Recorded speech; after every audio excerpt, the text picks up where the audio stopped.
Hi, my name is Lauren Cunningham, and I'm the Assistant Director for Academic Service Learning in the Office of Leadership and Service Learning at the University of North Carolina at Greensboro. This video is an introduction to critical reflection. The process of reflecting is a proven method for us to make meaning of our experiences. It is just one vehicle that we use to learn. So let's get started.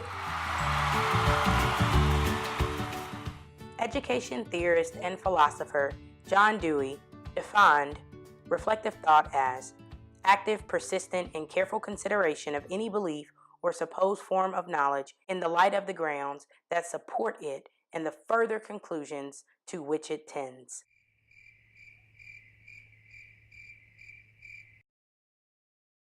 Huh?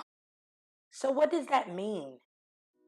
In 1910, John Dewey wrote a book called How We Think. In his book, he argued that we should not only consider the origin of why we think the way we think, but we should also consider the impact.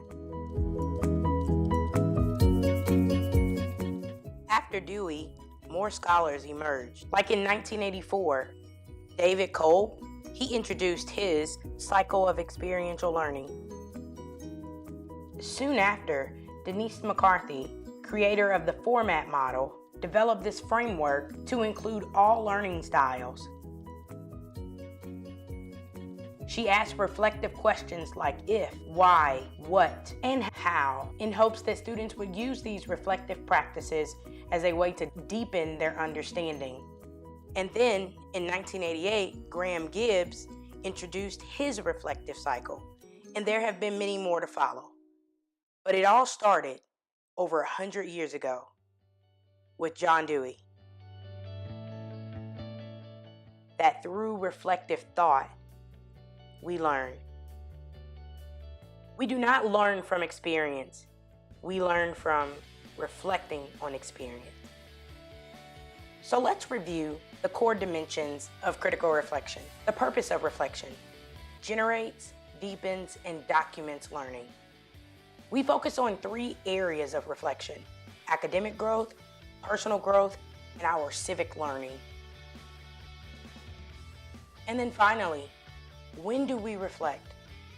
You can reflect before an experience, during an experience, and after an experience. At the heart of reflection is being able to ask ourselves the tough questions. But don't ask me. Listen to your fellow Spartans. Though the reflections may have seemed tedious in the beginning, they were more than helpful to us. Being able to reflect on everything on a weekly basis allows you to get out anything you've been feeling about the project, praise the work you've made, and gather and organize your thoughts in order to progress the week ahead.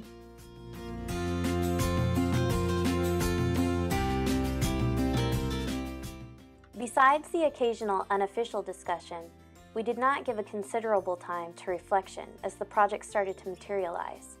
Most of the time was spent on creating objectives, assigning tasks, and then finding out what had been or had not been done.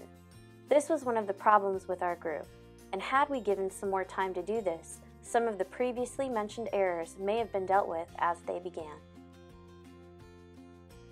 Before my time at Dudley, I wasn't sure of my career path. I knew I wanted to work with children, but I wasn't sure if I had what it takes to really be a teacher. Now I know that I not only have what it takes, but I have more than enough civil motivation to be a teacher who advocates for students and children who do not yet have a voice for themselves. I've learned that I have the patience and passion for education that I wasn't sure about before. I've always been committed to serving others. It's what I do best. However, working with Dudley, I was able to serve in a way I never have before.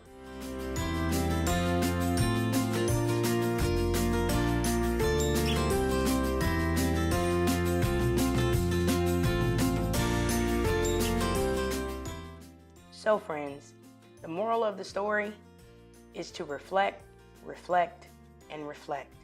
So as you finish up your bronze modules, silver coaching, and golders working on community-based projects, remember that reflecting helps us make meaning of our experiences. Reflecting individually or with others can deepen our understanding of so many complex issues.